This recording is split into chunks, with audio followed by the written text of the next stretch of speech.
So one of the things I get all the time is, come have a look at my house, tell me what I should do, what I shouldn't do, should I do renovations, how should I best prepare the house for sale? And when it comes to renovations, it's a case-by-case basis. There's no straight answer that uniformly applies to every house. I agree. Well, but there's two things that you said there, or one thing you said there that applies in two scenarios. What should I do to get my home ready to sell, and should I renovate? They're two different things. Right. Getting your home ready to sell could mean some touch-up work, paint work, things like that. The cleaners. Yeah, that's getting your home ready Yeah. to sell. Renovations are knocking down walls or tearing out bathrooms and refinishing them, putting a new kitchen in, Yep. redoing floors. That's a renovation. And when you look at the two, they're dramatically different. One, you have to get your house ready for sale when you're selling it to maximize the value of your home. Renovations are a different scenario, though. That takes investment into your home, and then you're doing that with a purpose. You want to make money back on that renovation, presumably. Why else would you spend the money? If you're going to spend the money, there has to be a return. So when you think about it, what's the timeline? If you're thinking a few years out that you might want to sell, but you're toying with the idea of renovation now, I think in that case, chances are this is more for you, for your benefit, and there's value in that. I would suggest maybe not choose finishes that are too wild or outlandish. Go with something, if you have the mind that somebody's going to want to buy the property at some point, choose finishes that might broadly appeal. Again, it goes back to what you have to go through to make that renovation happen. How much money you're going to put out, budget overruns and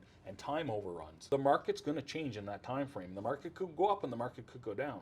You're going to be subjected to that as well. Do you want to spend the last 6 months in your house getting it ready for the next person who may or may not like what you do? So I always caution that. I think it really comes back, like, is there an opportunity for you to enjoy the renovation that you're doing? Right. And for me, first and foremost, again, from a homeowner perspective, is do what you're going to do for you. Don't do it for the next person. A little different as a homeowner than an investor. An investor, obviously, you're doing this to try to make money, but you're going to buy and have a different mentality anyways. If we're only talking homeowners today, I tend to always lean back towards less is actually more. I've seen it happen.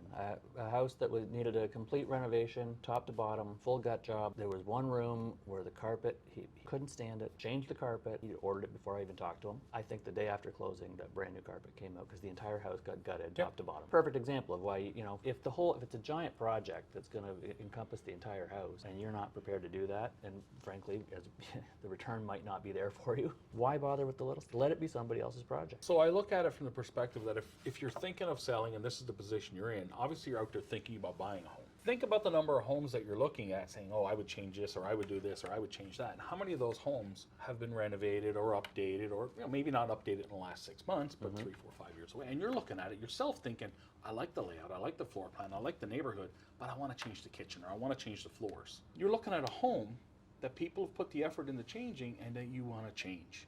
Right. So keep that in mind when you're thinking of your home. Do I really want to go through the energy, effort, time, money, expense of doing something that a buyer is going to come in and say, oh, I'm going to change this, I'm going to change that? And on the same note, how many times do you go through a house where maybe you can kind of get the sense it was a quick flip of some sort, wasn't a high-end renovation? How many times do you go through with your buyers and the buyers go, why did they do this? Why did they choose that? You're not going to know what the next guy wants. Spending those last few months or that last period of time going overboard, trying to get that place ready, making decisions that the next guy might not even like. So for me, it comes down to, if the house is a rental project, rather than try and redo the house to match a potential buyer, show buyers that the home has been cared for. Make sure it's clean. Fix any of the things around the home that would be a concern for people. So make sure the main components. Make sure your furnace is in good operating condition. Make sure that the roof is in good condition. Make sure there are no structural issues with the house. Clean, clean, clean. We can't keep driving that home enough. That's where you should put your energy and your focus. Stay away from tearing down walls or ripping out floors or putting in new kitchens or doing a bathroom. Again, you're going to spend money with the expectation of getting more, and the renovation's not going to be the thing that